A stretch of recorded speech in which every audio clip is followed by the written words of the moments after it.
We're going to set up for Tadasana, and Tadasana is known as the blueprint for the standing poses. So you'll find the qualities, the alignment of Tadasana in every standing pose that you do.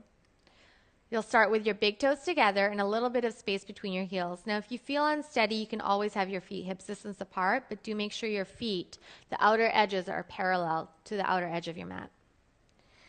Lift all 10 toes, and when you do that, notice how there's an energetic lift of the inner arches of your feet. Root down through the four corners of your feet evenly. So that's the inner and outer ball of the foot, inner and outer heel. Keeping that alignment with your feet, relax your toes.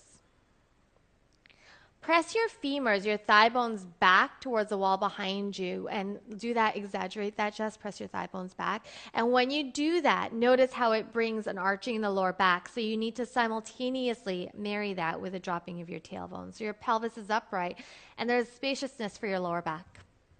Now from the core of you, through your sternum, through the crown of your head, stand tall.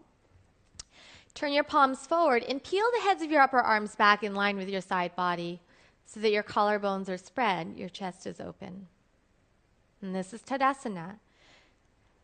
And remember that in standing poses, we want to maintain this alignment, of course, in much more challenging circumstances.